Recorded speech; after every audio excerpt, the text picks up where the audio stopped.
햇살 가득한 여름, 오늘도 하나님 말씀 안에서 평안과 기쁨이 가득하시길 바랍니다. 할렐루야, 매일 아침 묵상입니다. 오늘 하나님께서 우리에게 주신 말씀은 에스겔서 33장 1절에서 9절의 말씀입니다. 제가 말씀을 읽어드리도록 하겠습니다. 여호와의 말씀이 내게 임하여 이르되, 인자야, 너는 내 민족에게 말하여 이르라. 가령 내가 칼을 한 땅에 임하게 한다 하자.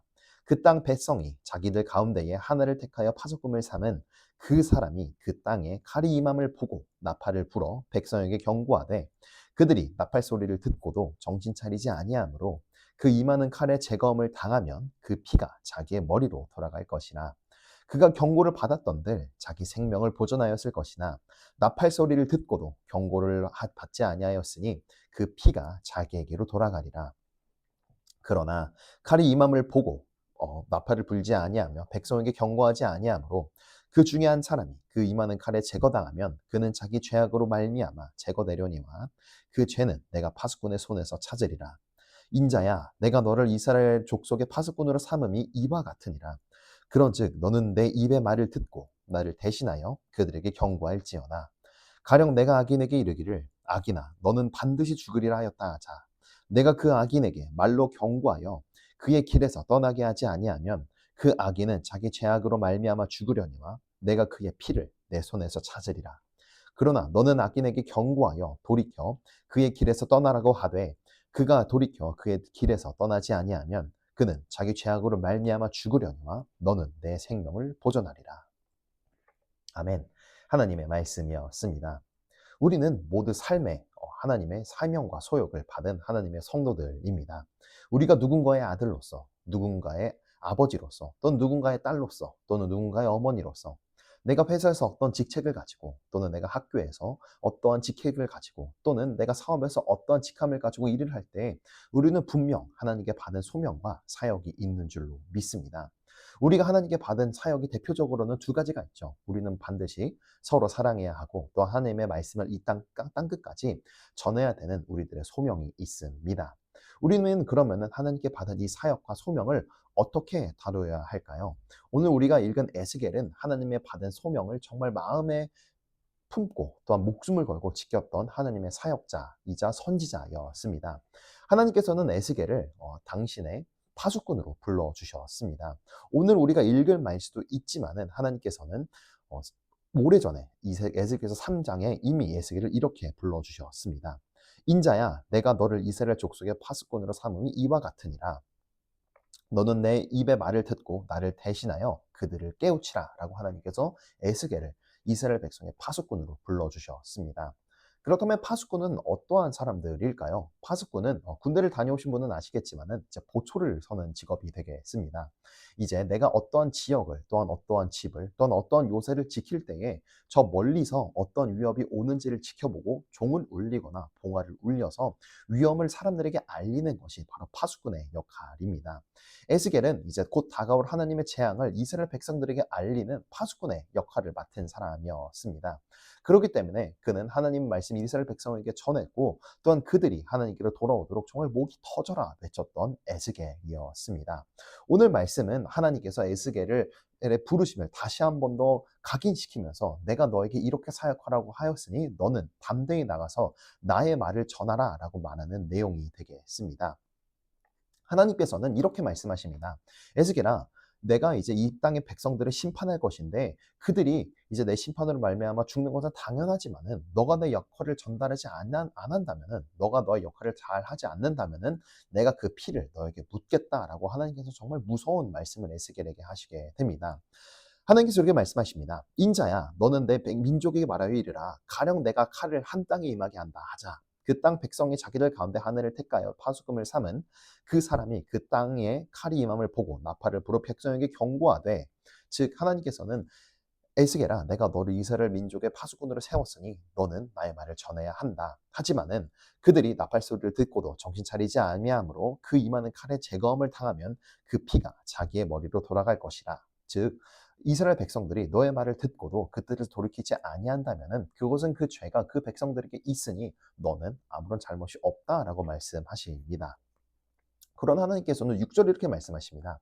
그러나 칼이 임함을 파수꾼이 보고도 나팔을 불지 아니하며 백성에게 경고하지 아니하므로 그중 한 사람이 그 임하는 칼에 제거당하면 그는 자기 죄악으로 말미암아 제거되려니와 그 죄는 내가 파수꾼의 손에서 찾으리라.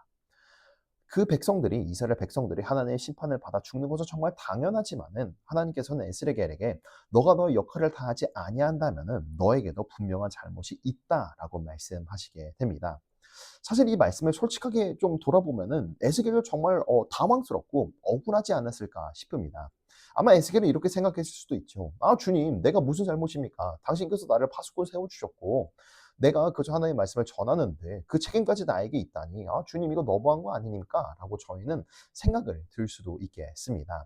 그리고 더 나아가서 우리는 우리의 삶의 사역을 함에 있어서 정말 힘든 부분도 얼마든지 있는 줄로 믿습니다. 아, 하나님, 내가 지금 이 자리에서 내가 당신의 뜻을 따른다면은, 아, 주님, 저 직장에서 잘립니다.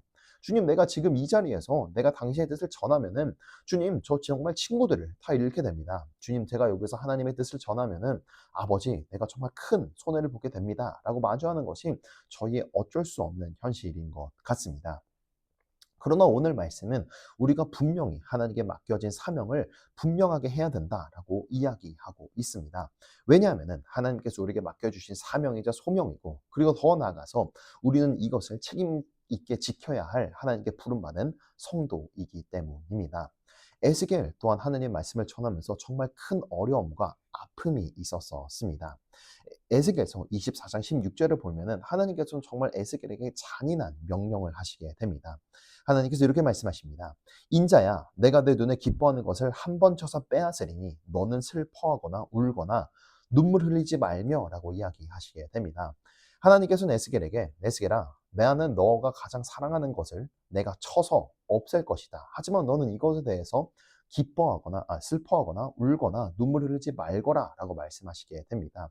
그리고 18절에 그 대상이 분명하게 나오게 되죠. 에스겔이 담담히 이야기합니다. 내가 아침에 백성에게 말하였더니 저녁에 내 아내가 죽었으므로 아침에 내가 받은 명령대로 행하매 라고 에스겔이 고백을 하게 됩니다. 하나님께서는 에스겔의 가장 사랑하는 것, 바로 그의 아내를 앗아가셨습니다. 하지만 에스겔은 하나님의 말씀을 묵묵히 실행하게 됩니다. 에스겔은 이렇게 고백합니다. 내가 아침에 받은 명령대로 행하매 그는 슬퍼하거나 울거나 눈물을 흘리지 않고 그저 담대하게 이스라엘 백성에게 하나님의 뜻을 전하였습니다. 돌이키지 않으면 그들이 죽는다는 사실을요. 사랑하는 성도 여러분, 하나님의 사명을 지키는 일은, 하나님께 받은 소명을 지키는 일은 정말 힘들고 고통스럽고 때로는 정말 말로 못할 그런 고난을 우리가 걸어가야 할 때가 있습니다. 에스겔은 비록 그의 사랑하는 아내를 잃었을지라도 하나님의 뜻에 반하지 아니하고 하나님의 뜻을 지켜 그가 받은 소명, 파수꾼의 역할을 묵묵히 이어나갔습니다. 당연히 에스겔은 사람들에게 싫은 소리를 하였기 때문에 그는 따돌림을 당해왔을 것이고 사람들에게 배척을 당하였을 것이며 사람들의 많은 미움과 원망과 원한을 샀을 것입니다. 하지만 에스겔은 자신의 목숨을 다하는 그날까지 묵묵하게 하나님께 받은 그 역할, 파수꾼을 지켜나갔습니다. 사랑하는 성도 여러분, 하나님께서는 우리에게 소명과 사역을 맡기신 이유가 분명하게 있습니다. 그리고 하나님께서는 우리에게 사명과 소명을 맡기실 때 우리에게 결과를 물어보지 않으십니다. 하나님께서는 에스겔에게 내가 너에게 파수꾼의 역할을 맡겼으니 너 몇 명 나에게로 다시 데리고 와라. 너 몇 명 회개를 해라, 시켜라 라고 하나님께서 에스겔에게 명령하지 않으셨습니다. 하나님께서 에스겔에게 주신 명령은 바로 단 하나, 끝까지 나의 소명을 지키라 였습니다. 사랑하는 성도 여러분, 우리가 하나님의 뜻을 지킬 때에, 하나님의 뜻을 이어나갈 때에 결과가 눈에 나오지 않을 때가 있습니다. 그리고 우리가 하는 이 일이 정말 의미가 없어 보이고 정말 부질없다라고 생각이 들 때가 얼마든지 있습니다. 그러나 하나님께서는 우리에게 결과가 아니라 그 과정, 우리가 끝까지 해나가는 그 성실함을 요구하셨던 것처럼, 그리고 에스겔이 정말 피눈물을 흘려가며 그 하나님의 사명을 완수하였던 것처럼 하나님에게 맡겨진 사명을 끝까지 완수할 수 있는 저와 여러분들이 되기를 주님의 이름으로 간절히 소망합니다. 함께 기도하겠습니다. 사랑의 많으신 주님 감사합니다. 그리고 오늘도 주의 말씀을 받들고 우리가 한 걸음 더 나아갑니다. 아버지, 그번 옛날 에스겔이 정말 피를 토하는 심정으로 아버지 하나님의 사명을 지켜나갔던 것처럼 아버지, 우리가 비록 우리의 눈에 수확이 없을지라도, 비록 우리의 눈에는 그 어떤 결과가 없을지라도 우리가 목숨이 다하는 그날까지 아버지 하나님의 사명을 완수해 나갈 수 있도록 주님, 우리의 마음을 지켜주시고 우리와 동행하여 주시옵소서. 그 어떤 어려움이 있을지라도 아버지 하나님께서 우리와 동행하오니 우리가 두려움 없이 아버지 하나님의 뜻을 성실하게 그리고 잃지 않도록 그리고 지켜나갈 수 있도록 아버지 우리의 삶을 붙들어 주시옵소서. 사랑합니다. 주님, 우리를 구원하신 예수 그리스도 이름으로 간절히 바라고 기도드립니다. 아멘. 저희 수요일 기도 제목 놓고 함께 기도하며 나아가기를 원합니다. 먼저 교육부 및 청년 등 다음 세대 사역을 위해 함께 기도하기를 원합니다. 영아부, 유아부, 초등부, 청소년부가 교육학교를 통해 복음을 만나도록 함께 기도해 주시기를 원합니다. 그리고 대학부, 청년부, EM이 사역을 통해 신앙적 가치관을 확립하여 나가기를 함께 기도해 주시기를 원합니다. 그리고 우리 구역장들과 새가족들을 위해 기도하기를 원합니다. 우리 구역장들이 섬김을 통해 각 개인의 은혜와 축복을 누리도록 하게 하여 주시고, 또한 새가족들이 이 교회에 그리고 이 땅에 잘 정착하여 믿음의 뿌리를 견고하게 내리기를 함께 기도해 주시기를 원합니다. 그리고 새 성전의 리모델링과 현 건물의 매각이 하나님의 계획 안에서 모든 것들이 순전히 이루어지며 이 일에 모든 성도가 기도로 한마음이 되기를 원합니다. 그리고 네팔에 계신 윤성철 선교사님, 터키에 계신 하상옥 선교사님, 일본에 계신 문일배 선교사님, 그리고 페루에 계신 윤혜경 선교사님을 위해 함께 기도해 주시기를 원합니다. 함께 기도하겠습니다.